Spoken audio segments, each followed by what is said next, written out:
kalau udah disiapkan, kalau waktu masih banyak, makan. Kenapa?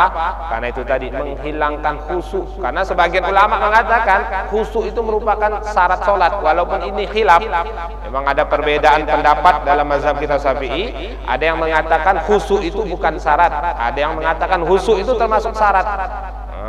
Jadi kalau sholat tidak khusyuk tidak sah, itu sebagian, walaupun itu bukan pendapat yang muktamad dalam mazhab kita. Kalau kita pakai pendapat itu susah kita, banyak sholat kita tidak sah nih karena tidak khusyuk. Walaupun bukan pendapat yang muktamad, khurut minal khilaf, keluar daripada ikhtilafnya ulama. Jadi untuk menjaga-jaga, diusahakan tetap sholat dalam keadaan khusyuk supaya bisa khusyuk. Saking pentingnya khusyuk, kalau itu makanan udah siap, itu kita dianjurkan makan dulu baru sholat. Kalau udah disiapkan dan waktu pun masih longgar dan masih bisa punya kesempatan untuk bisa berjamaah. Kemudian yang selanjutnya, yang ketujuh, sholatu ghadbanan, sholat dalam keadaan marah. Kalau lagi marah, maka usahakan tenang-tenangkan dulu, baru sholat, sejok-sejokkan dulu, baru sholat. Pasti kalau tengah marah, tetap terpikir-pikir dalam sholat, terbayang-bayang. Gimana caranya? Di antaranya dengan berwudu. Wudu masih belum bisa, dengan mandi, kata Rasulullah. Jadi setan itu terbuat dari api. Cara memadamkan api dengan air. Maka kalau orang itu dalam keadaan marah, di antara arahannya berwudu. Kalau dalam keadaan berdiri, duduk. Kalau duduk masih belum bisa, wudu. Wudu gak masih panas, mandi. Insya Allah reda.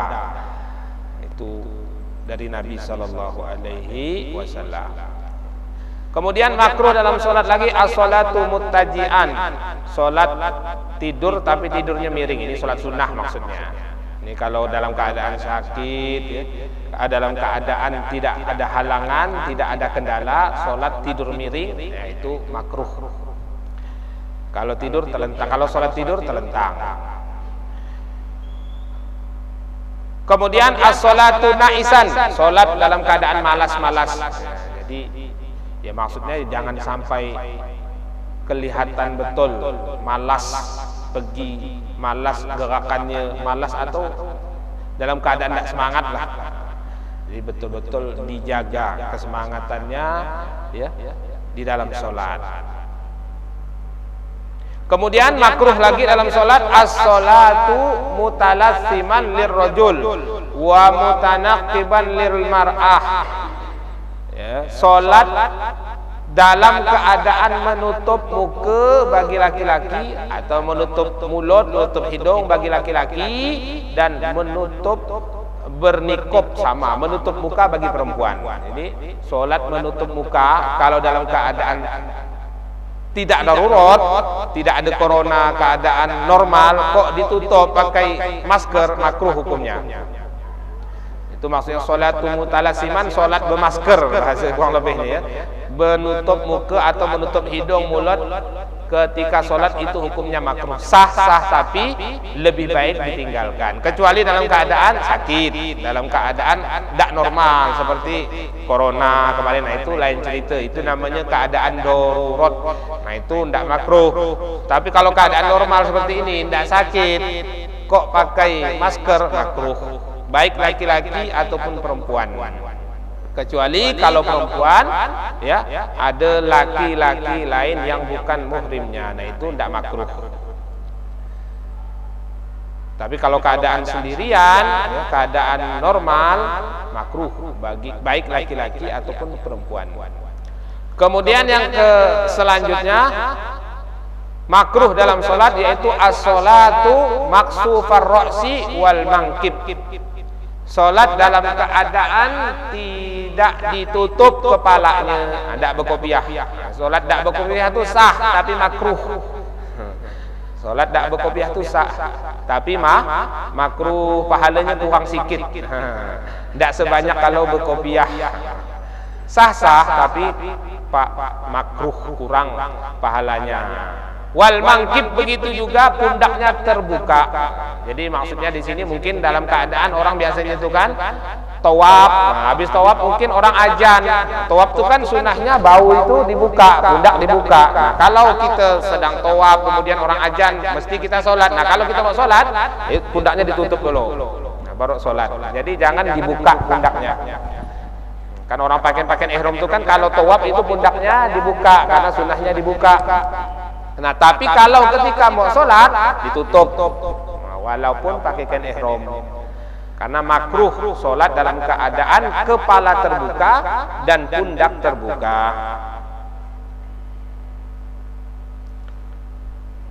Kemudian as-sholatu fi saubi fihi tasawir. Perkara yang makruh dalam sholat yaitu sholat dengan menggunakan pakaian yang bergambar, ausai'un yalihi, atau yang semisalnya, atau ada tulis-tulisannya seperti kemarin kita bahas. Nah, makruh ya, usahakan kalau pergi sholat jangan pakai baju-baju bergambar. Nah, jadi baju-baju yang bergambar Jokowi, Prabowo, nanti kalau habis sholat dipakai, kalau waktu sholat bisa dipakai loh, makruh. Makruh. Bertulis-tulisan sama.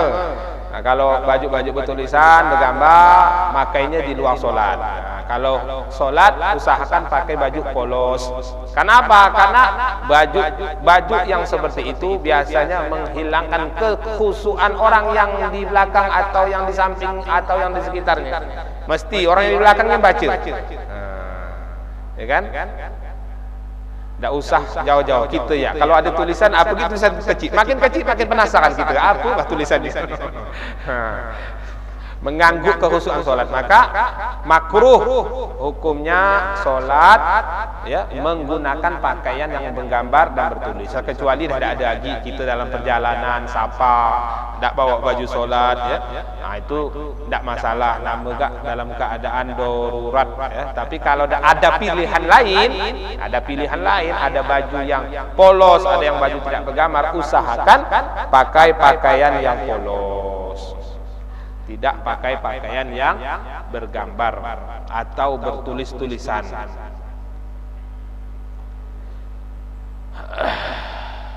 Kemudian yang selanjutnya as-sadlu. Makruh dalam salat as-sadlu wa huwa ayyul qiya tarafar rida minal janibain fayusibal ardh, yaitu menggunakan selendang. Nah, rida itu kurang lebih macam inilah, tapi panjang sampai meleret ke lantai. Jadi kalau pakai rida yang sedang ya panjangnya, jangan terlalu panjang sampai meleret ke lantai, makruh hukumnya. Rida ini sunnah, tapi kalau panjang sampai ke lantai jadi makruh hukumnya. Nah, tidak sunnah lagi. Kemudian isbal. Yang selanjutnya makruh dalam salat yaitu isbal. Apa itu isbal? Wa huwa ayyursila taubahu hatta yusibal ard. Isbal itu yaitu memakai pakaian baik celana ataupun sarung ataupun jubah yang panjangnya sampai ke lantai. Jadi kalau pakai kain, kalau pakai celana dalam sholat atau pakai jubah, usahakan jangan terlalu panjang sampai meleret ke lantai. Diangkat, nah, pas waktu sholat diangkat, ya. Naikkan, kalau bisa sampai di atas mata kaki lebih baik. Yang penting jangan sampai meleret ke lantai, makruh hukumnya. Nah, itu makruh keadaan perkara-perkara yang makruh ya di dalam sholat. Kemudian makruhatu min nahiyatil mukhalafati ba'di sunan au tarkiha. Sampai sini ada yang mau ditanyakan? Oh, enggak, kita lanjut. Ada yang tanyakan? Lanjut ya. Makruh yang berkenaan dengan perkara yang mukhalifus sunnah, kebalikan daripada sunnah, atau bertentangan dengan sunnah, atau karena meninggalkan sunnah. Yang pertama al-israr wal jahru fi ghairi maudhi'ihima.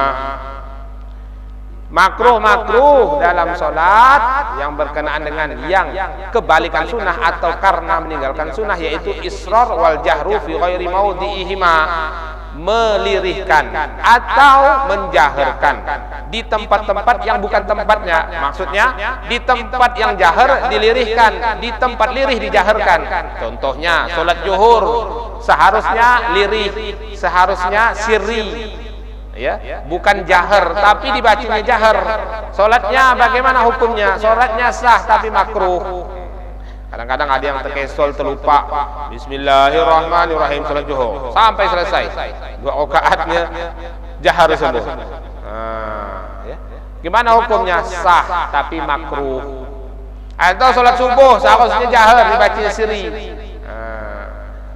Salatnya sah tapi makruh. Itu namanya mengeraskan pada tempat yang disunahkan untuk lirih atau melirihkan di tempat yang disunahkan untuk mengeraskan. Jadi menjaharkan solat maghrib, menjaharkan solat isya, menjaharkan solat subuh hukumnya sunnah. Kok dibaca lirih? Makruh. Kemudian